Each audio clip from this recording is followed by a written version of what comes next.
Hey everyone, good morning and welcome back to our channel. আজকে হচ্ছে বুধবার আর প্রায় 10টা 10 মতো বাজে। সমস্ত কিছু করে তারপরে ব্লগটাকে স্টার্ট করলাম, মানে বেড ক্লিন। আর এই মশারিটা না এখানেই টাঙিয়ে রেখে দিয়েছি। ওই কোনাটাই উঠে আমার টাঙাতে একটু সমস্যা, ওটা একটু ওপর দিতে বলে মা কালটাতে টাঙিয়ে দিয়েছিল। এবার মায়েরও এখন সবার বয়স হচ্ছে তো পায়ে পায়ের সমস্যা, উঠে এসব টাঙাতে সমস্যা হয়। তো আমি ডিসাইড করলাম যে ওইটা টাঙানোই থাক। আসল ব্যাপার হলো আমার কেমন একটা ঘরের মধ্যে সারাদিন মশারি টাঙানো থাকলে কেমন একটা অসুস্থ লাগে, বাট এখন উপায় খুব একটা কিছু নেই, ওই কোনাটা টাঙানোই থাক। আর এদিকে শৈবালের খবর হচ্ছে ওর ট্রেন 2 ঘন্টা লেট ছিল, এখন 4 ঘন্টা লেট হয়ে গেছে। আজকে পৌঁছতে ওর প্রায় দুপুর। দেখতে দেখতে 2 দিন কাটতেও চললো। এইভাবেই সময়গুলো টুকটুক করে কেটে যাবে। আমার কাল রাতে ঘুম হয়েছে একটু ভেঙেছে। এখন ঘুম রাত্রেবেলা প্রচুরবার ভাঙে। আর বাকি সেম আপডেট দেবো। দিদি আজকেও আসেনি, তো আমাদের কৃষ্ণাদি যে হোম ডেলিভারি দেন তাকে বলে দেওয়া হয়েছে। আর মা বানাচ্ছে আজকে পূর্ণিমার জন্য, মানে পূর্ণিমার জন্য না, ডালিয়ার খিচুড়ি হচ্ছে আজকে। বেরিয়ে গেল পূর্ণিমার জন্য, কারণ আমাদের বোলপুরের বাড়িতে পূর্ণিমা মানেই ডালিয়ার খিচুড়ি হতো, সেইটাই আমার বেরিয়ে গেল। যাই হোক, চলো দিনটাকে এখান থেকে সুন্দরভাবে শুরু করি। এদিকে আমি এবার এসে দেখলাম মা এখানে বেশ 3টে গাছ লাগিয়েছে। আমি রোজই একটু একটু করে জল এগুলোতে দিয়ে দিই। আর এটা অনেকদিন ধরে ছিল অপরাজিতা গাছ, ওই বাইরের দিকে চলে গেছে গাছটা। আর এখানে এই 3টে নতুন। এই যে ডালিয়ার খিচুড়ি, আর তার সাথে কিছু হচ্ছে নাকি? তার সাথে বেগুন ভাজা খিচুড়িতে পড়বে। হ্যাঁ, আর এই সবজি দিয়ে ডালিয়ার খিচুড়ি। সবজি সবই আছে, গাজর, বিট, কড়াইশুঁটি সবই আছে, কপি, বিট, গাজর সবই আছে, সব শীতে সবজি আছে। আমি একটু বিটের রস করে রাখি। এই বিটটা হাফ এটাকে জাস্ট মিক্সিতে গুঁড়িয়ে জুসটা বার করে নেবো, ব্যাস। এখানে আবার ইঁচড় আনা হয়েছে, ইঁচড়, কাটা ইঁচড়। এই হচ্ছে আমার বিটের রস। এটা একটু আমলকি, মানে হাফ আমলকি হাফ বিট দিয়ে খেলে আরো ভালো। আমলকি এর সাথে মিক্সড করলে এটা যে কেউ খেতে পারো, যাদের প্রচুর স্কিনে পিম্পল হয়, ডাল স্কিন, তারা এটা ট্রাই করতে পারো, খুব হেল্পফুল। আমি জ্ঞান দিচ্ছি, আমি মোটেই কোনোদিন সেভাবে ট্রাই করে নিয়ে 1-2বারই খেয়েছি। প্রেগনেন্সিতে হিমোগ্লোবিন কম থাকার জন্য কুলেখাড়া এগুলো চলছে এখন। এই হচ্ছে আমার আজকের ডিনার বলতে যাচ্ছি, ব্রেকফাস্ট। ডালিয়ার খিচুড়ি, বেগুন ভাজা, ডিম সিদ্ধ। ঠাকুর আজকে হেলথ কনসিয়াস হয়ে গেছে। মা আজকে ময়দা দিতে গিয়ে আটা দিয়ে দিয়েছে, ভালো তো। সিন্নি মাখতে গিয়ে ঠাকুর আজকে হেলথ কনসিয়াস। নিয়ে ও দিয়েছে, পূর্ণিমার পুজো।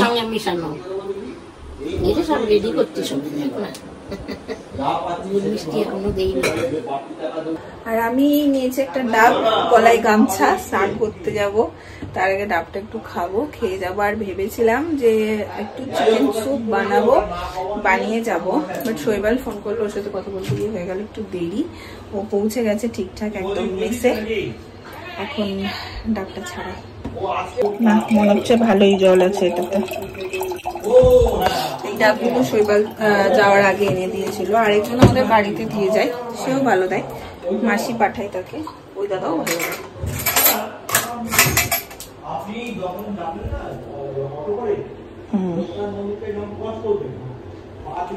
খুব বেশি না। আচ্ছা,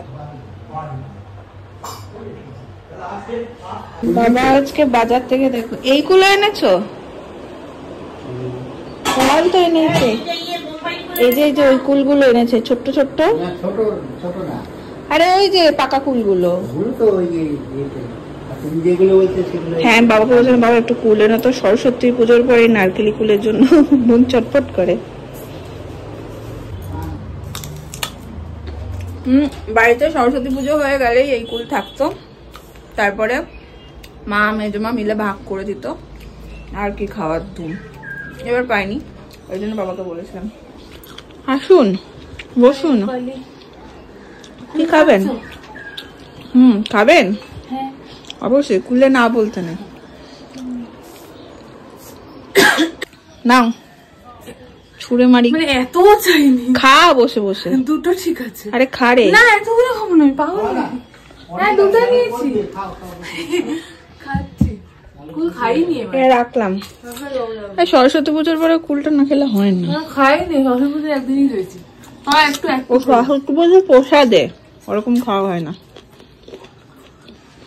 এদিকে মা দিচ্ছে পূর্ণিমার পুজো, আবার বচন পিসি নিয়ে এসছে প্রসাদ। বচন পিসি আর ওঠেনি, এইটাকে আবার না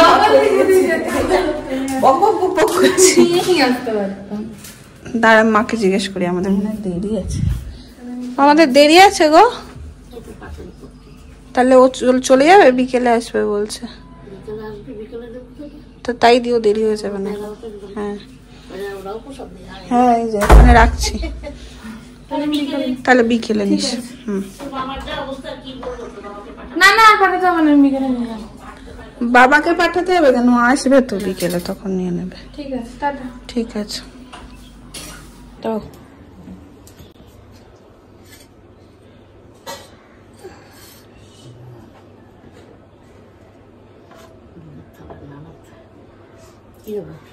একটা কিছু ফল দাও, কলা দাও, একটুখানি দাও।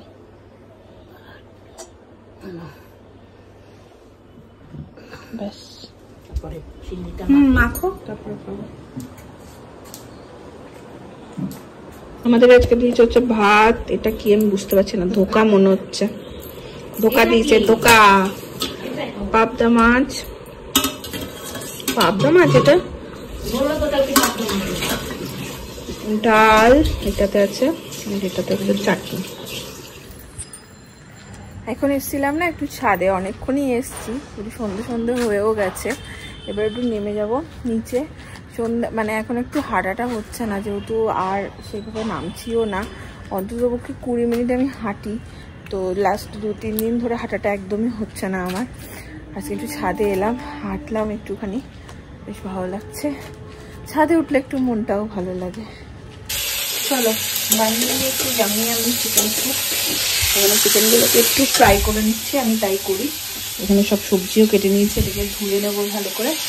আর রান্নাঘর থেকে সন্ধ্যেবেলার পরে আমি বেশি ব্লগ করি না, কারণ একটু কালো কালো আছে পুরোটা।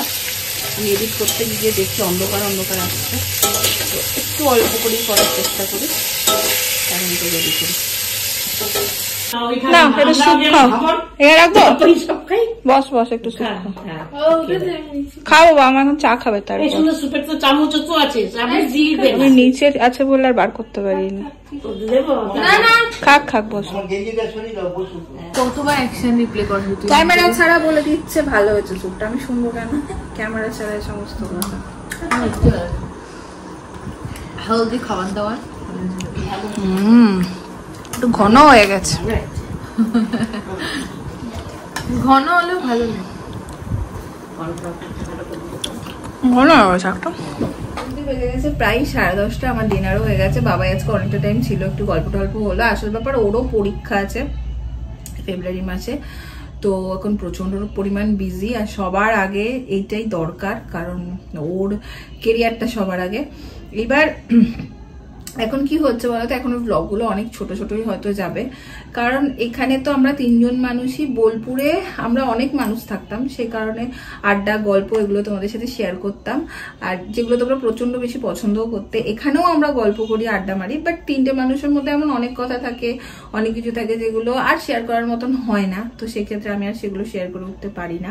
শৈবালের সাথে কথা হচ্ছিল, ও ঠিকঠাক আছে, তাই ভাবছি কত দূরে আবার চলে গেল। এই সেদিন একসাথে ছিলাম, তো যখনই একটু ডিমোটিভেট লাগে বা ডাউন লাগে, তখন কিন্তু আমি এটা চিন্তা করি যে আমি অনেক ব্লেসড এবং অনেক লাকি।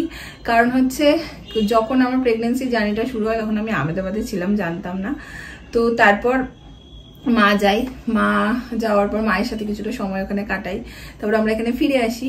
এখানে ফিরে আসার পরে আমি যদি পিছন ফিরে দেখি জার্নিটা, তাহলে তারপরে আমরা যাই বোলপুরে। বোলপুরে আমি 1.5 মাস থাকি।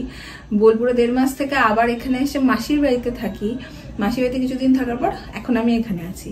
মানে আমি যেসব মানুষকে জড়িয়ে আছি বা আমার সাথে যেসব মানুষ জড়িত, ভালোবাসার মানুষ, সবার ভালোবাসা আমি এই প্রেগনেন্সি জার্নিটাতে পেয়েছি। সবার ভালোবাসা, বোলপুরের প্রত্যেকটা মানুষ, কারোর নাম আলাদা করে নেব না। এই বাড়ির সবাই, মা ফোন করছে বলে নি, নাহলে কথাটা হারিয়ে যাবে। এই বাড়ির মানুষ, মাসিরা সবাই, প্রত্যেকটা মানুষ যাদেরকে আমি ভালোবাসি, আমি প্রেগনেন্সি টাইমে বলে না, সবাই প্রচুর প্যাম্পার করে, ভালোবাসে। তো এই মানে যদি আহমেদাবাদে গোটাটাই থাকতাম, আমার শরীর যদি পারমিট করে যেত, আমি যদি সুস্থ থাকতাম, আমি আহমেদাবাদ থেকে আসতাম না। তো সেটা পারমিট করেনি বলেই আরো চলে আসার ডিসিশনটা নেওয়ার। তো সেখান থেকে দাঁড়িয়ে আমি প্রত্যেকটা মানুষের ভালোবাসা পেয়েছি। যখনই খুব ডাউন লাগে তখন মনে হয় যে না, সবাই এটা হয়তো পায় না, কিছু মানে প্রত্যেকটা জিনিসের পজিটিভ নেগেটিভ দিক থাকে। তো এইটা আমার ক্ষেত্রে অনেক বড় একটা পজিটিভ দিক। আর অনেকটা জার্নি পেরিয়েই এসেছি, সামনে বেশ কিছু টেস্ট আছে, খুব ভাইটাল কিছু টেস্ট আছে, সেগুলো সব যেন ঠিকঠাক হয়ে যায়, সবকিছু যেন ঠিকঠাকভাবে পেরোতে পারি, তাহলেই হবে। বাকি তোমরা যদি আজকের ব্লগটা দেখো স্টার্টিং থেকে, ভালো করে খেয়াল করো, তাহলে দেখতে পাবে যে আমি যেভাবে স্টার্ট করেছিলাম তাতে করে মনে হয়েছে যে আমি কালকে ব্লগ করেছি, কিন্তু আমি সেই ব্লগটা আপলোড করিনি। হ্যাঁ, কাল আমি ব্লগ করেছিলাম, সেইখান থেকে আজকের ব্লগটা আবার কন্টিনিউ করেছিলাম, কিন্তু আমি কালকের ব্লগটা আপলোড করিনি। এই জন্যই আমি যখন এডিট করতে বসে তখন থেকে আমি ভীষণ ডাউন, আর মানে ভীষণ খাপছাড়া ব্লগটা। আর আপলোড করার পরও দেখি 4 মিনিট সামথিং হয়।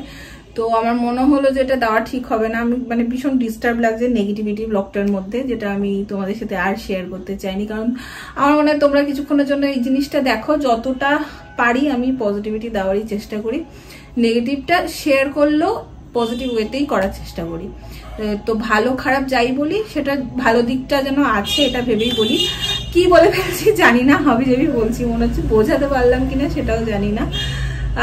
বাকি সেই দিন শৈবাল চলে যাওয়ার পর তোমাদের কমেন্টগুলো আমাকে প্রচুর মনের জোর জোগাতে সাহস করেছে। তোমরা যেভাবে আমার সাথে কানেক্ট করে যাও এবং যেভাবে বলো, আমার মনে হয় আমার একদম ক্লোজ কেউ আমাকে কথাগুলো বলছে। প্রত্যেকটা কমেন্ট, মানে আমি কোনো একজনের নাম নিতে পারবো না। পাশে থেকো, এভাবেই সাথে থেকো।